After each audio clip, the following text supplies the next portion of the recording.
Hello, welcome to another episode of Faith, Life and Productivity. This is Captain Arnold. Most people think their 9 to 5 job is the reason they are not making progress in life. It is not. The real problem usually starts around 7 p.m. You get home, mentally drained, emotionally tired, brain running on fumes. So you tell yourself something very reasonable. Let me relax for a bit. I'll work on my goals later tonight.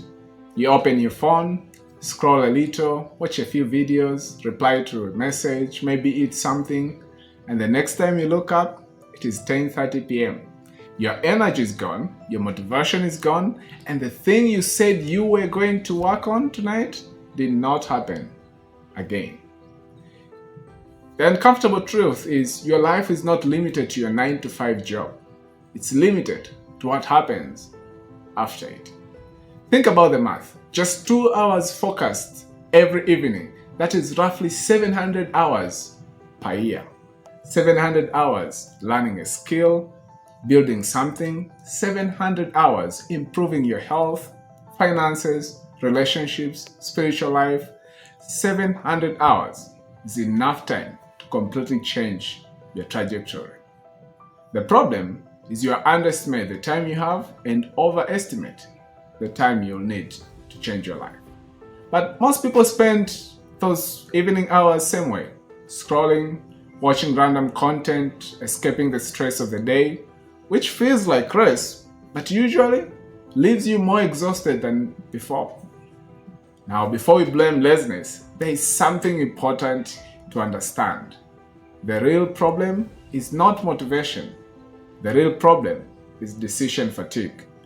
By the time you leave work, your brain has already made hundreds of decisions. Emails, conversations, problems, deadlines.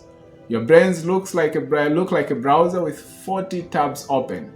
One of them is playing music, you can't even figure which one is it.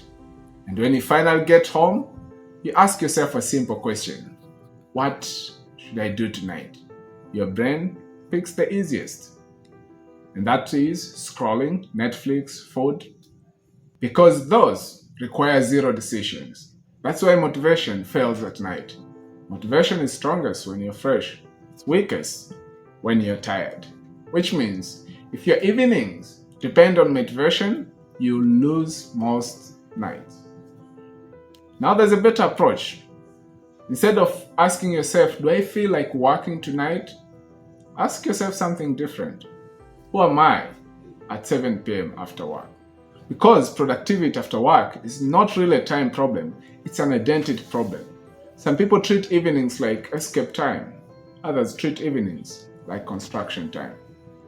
Construction time for the life they want. These are people who use their evenings to learn a skill, build projects, train their bodies, read their books, strengthen relationships, study the Word of God, and create something meaningful with their lives.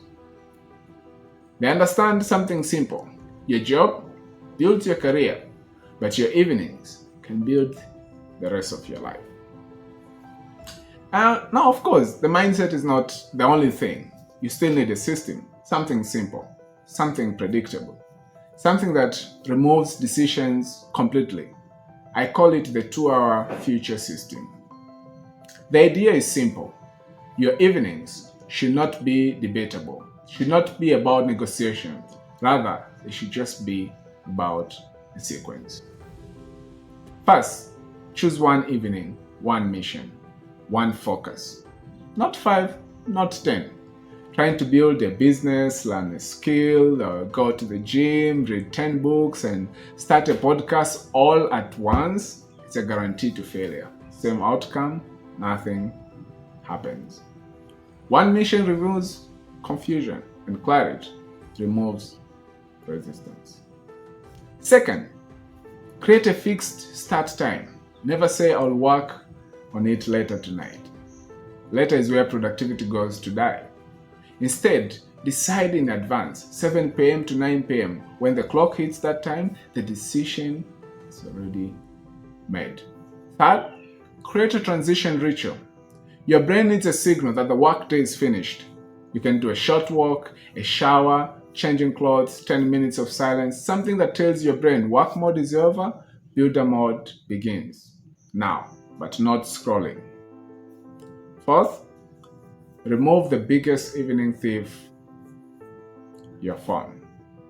Not because you're weak, but because tired brains chase is dopamine. So make distraction harder. Put the phone in another room. Block social media. Turn off notifications. When distractions disappear, focus becomes much easier. And finally, protect your 2-hour window. Why? Because your life and future depends on it. 2 hours may not sound like much, but consistency turns into something powerful. Those 2 hours are 60 hours in a month. Those are over 700 hours in a year. 700 hours of focused effort can change almost anything. It can launch your business, can transform your health, can create something meaningful, or completely redirect your life to a more meaningful one. Most people waste those hours, but disciplined people compound them. So, the real choice every evening, will you escape your life or build it? Most people believe their future is tied to their 9 to 5, but it's not. It's decided between 7 and 9 or 7 and 10. And the question you answer every night is simple. Who are you after work? If you like this content, please like, share, and subscribe. Tune in next week for another episode.